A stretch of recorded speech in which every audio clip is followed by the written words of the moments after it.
বিসমিল্লাহির রহমানির রহিম।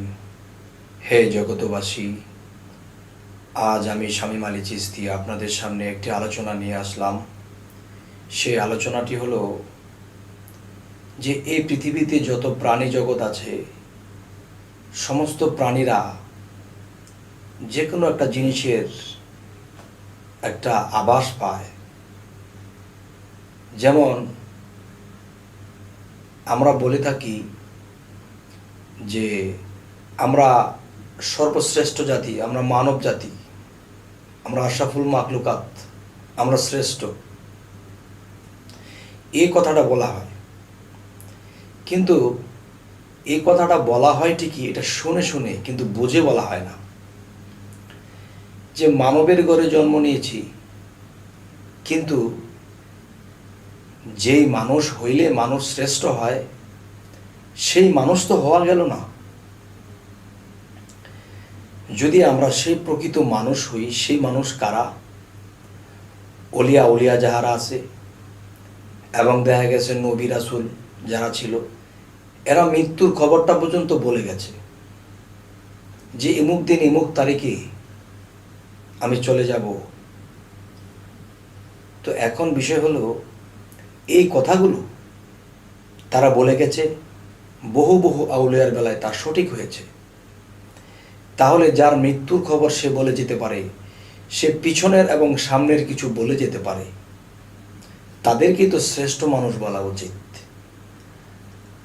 আর কিভাবে আমরা সাধারণ যারা, কিভাবে আমরা শ্রেষ্ঠ মানুষ, আশরাফুল মাখলুকাত আমরা কিভাবে দাবি করি? দেখা যায় বরিশালে একবার যখন সিডর হবে, সিডর হওয়ার আগে দিয়ে তখন নদীর পানিগুলো টান দিয়েছে উল্টা দিকে, তখন মাছগুলো লাফাইতে শুরু করেছে। তখন মানুষে ওই মাছগুলো দেখে তারা মাছ টোকাইতে শুরু করলো।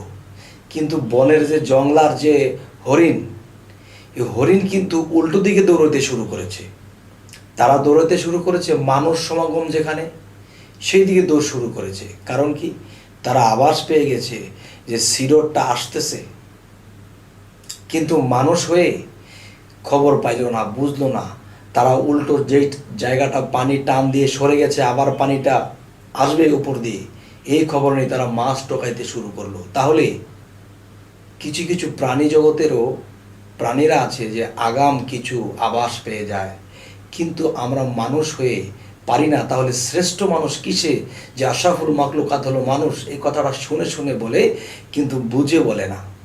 কিন্তু শ্রেষ্ঠ মানুষ যদি আমাকে বলি বা আমাদেরকে বলি, তাহলে সেই শ্রেষ্ঠত্ব আমাদেরকে লাভ করতে হবে। আমি একটি উদাহরণ রাখবো, উদাহরণ নয়, কথাটি সঠিক, এটা কোনো যুক্তিও নয়, সঠিক। যে একটা মানুষ মৃত্যুর খবর নিজে কিভাবে পায়? তিনি বলে যায় যে আমি এই কয়দিন আছি, এমুক বারে, এমুক দিনে, এমুক তারিখে আমি চলে যাব। কিভাবে বলে যায়? তবে আপনারা লক্ষ্য করবেন, আমি একটা নিদর্শন রাখব, সেটি হলো আল্লাহ কিন্তু কোরআনে বলেছে যে সূর্য ওঠা হইতে ডোবা পর্যন্ত এখানে জ্ঞানীদের জন্য একটা নিদর্শন রাখা আছে। তাহলে আল্লাহ যদি বলে থাকে যে সূর্য ওঠা হইতে ডোবা পর্যন্ত জ্ঞানীদের জন্য একটা নিদর্শন আছে, সেই নিদর্শনটা কি?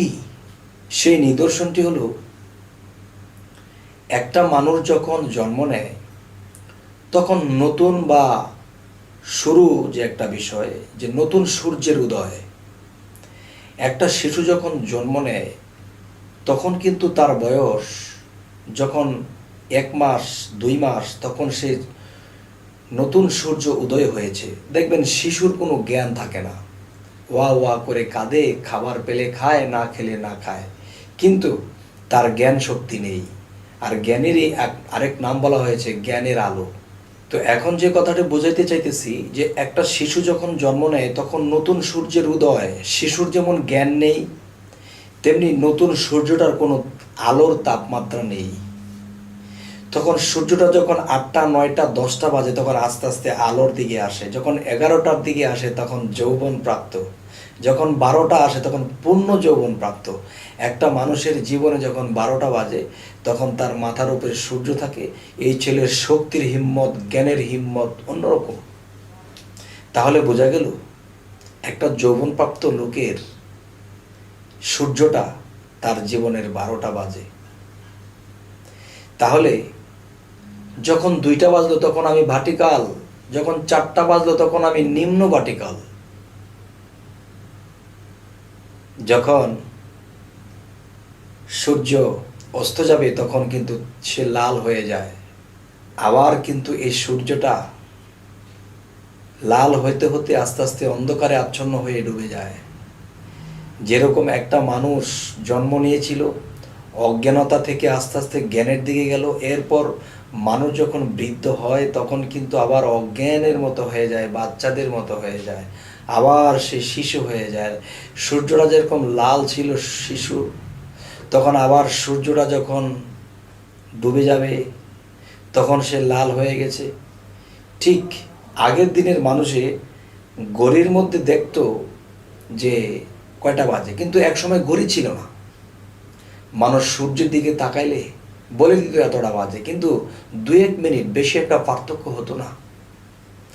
তবে এই মহাবিশ্ব ব্রহ্মাণ্ডে যা কিছু আছে তা যদি মানব বাণ্ডে থাকে তাহলে মানব বাণ্ডের মধ্যেও সূর্য আছে। আমি যেই দিন জন্ম নিয়েছিলাম সেই দিন আমার সূর্য উদয় হয়েছে। আমার মানব বাণ্ডের ভিতরে যে সূর্যটা, এই সূর্যটা দেখতে হলে কি করতে হবে?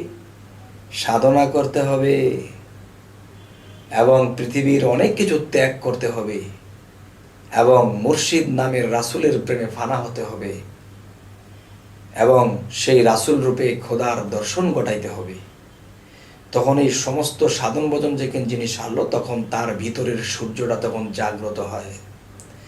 তার সূর্যটা যখন জাগ্রত হয়েছে তখন সে অবশ্যই দেখবে তার সূর্যটা কি 4টা বাজে, না 5টা বাজে, না সন্ধ্যা গণিয়ে এসেছে, নাকি এই বুঝি ডুবে গেল, লাল হয়ে গেছে। তখন তার নিজের দেহের ভিতরে যে সূর্য সেটাকে দেখে তিনি বলে যাবে আমার সময় হয়ে গেছে, আমি আর অল্প কতক্ষণ আছি। তাহলে আমরা শ্রেষ্ঠ মানুষ তখনই হব যখন আগুম কিছু বলতে পারবো যে হ্যাঁ এটা হবে, পিছনে কি হয়েছিল, সামনে কি হবে, যেদিন বলতে পারবো সেই দিন কি হবে? আমি শ্রেষ্ঠ মানুষের কাতারে দাঁড়াবো। আর যেদিন আমার মৃত্যুবরণ হবে সেদিন আমার সূর্যটাকে আমি দেখে দেখে বলে দেব যে আমি আর অল্প সময় আছি, এতটা বাজে চলে যাব। হে জগতবাসী, আমরা কিন্তু সকলে গাল ফাটাইয়া বলি, গালটাকে ফুলাইয়া বলি যে আমরা আশরাফুল মাখলুকাত। না বাবা, আশরাফুল মাখলুকাত তারা যারা সাধনা করেছে, যারা আল্লাহর সাক্ষাৎ ঘটিয়েছে, রাসূলের সাক্ষাৎ ঘটিয়েছে, যারা সাধনা করতে করতে নিজেকে অনেক কিছু নিজে ত্যাগ করেছে, তখন তার ভিতরে সেই সূর্য জেগে ওঠে। আর সেই সূর্যকে দেখে সেই সাধক, সেই সাধু, সেই আল্লাহর অলি বলে দিতে পারে যে আমি এমক সময় চলে যাব। হে জগতবাসী, আজকে এর এই কথাটা বলার উদ্দেশ্য, আমি একটি জায়গায় গমন করেছিলাম, সেখানে একটা লোক বুকে থাপড়া দিয়ে বলতেছে যে ভাই আমরা আশরাফুল মাখলুকাত। না বাবা, যেমন একটা বিষয়, মানুষ যখন মুখে বাঘের একটা খোমা লাগায় তখন সে কিন্তু বাঘ হইতে পারে না। আবার একটি বাঘের মুখে যদি মানুষের খোমা লাগিয়ে দেওয়া হয় সে বাঘ কিন্তু মানুষ হতে পারবে না। ঠিক এই পৃথিবীতে মানুষের স্রোত নিয়ে আমরা এসেছি ঠিকই, কিন্তু পরিকৃত মানুষ যে সেটা কিন্তু এখনো হইতে পারেনি। হে জগতবাসী, তো আমি কি বলবো আমি মানুষ হয়ে গেছি? আমি পাপী, আল্লাহর কাছে আমি পাপী। এমন কোনো নবী রাসূল, এমন কোনো আউলিয়া কেউ বলতে পারবে না যে আমি পূর্ণ, আমি পাপ থেকে মুক্ত, আমি পূর্ণ নিষ্পাপ। এ কথা কেউ বলতে পারবে না। যদি নিষ্পাপ থাকেও তবুও নিজেকে পাপী বলবে, তখনই তো আল্লাহ খুশি হয়। দেখো রে, সে এত নিষ্পাপ মানুষ তবু নিজেকে পাপী বলে।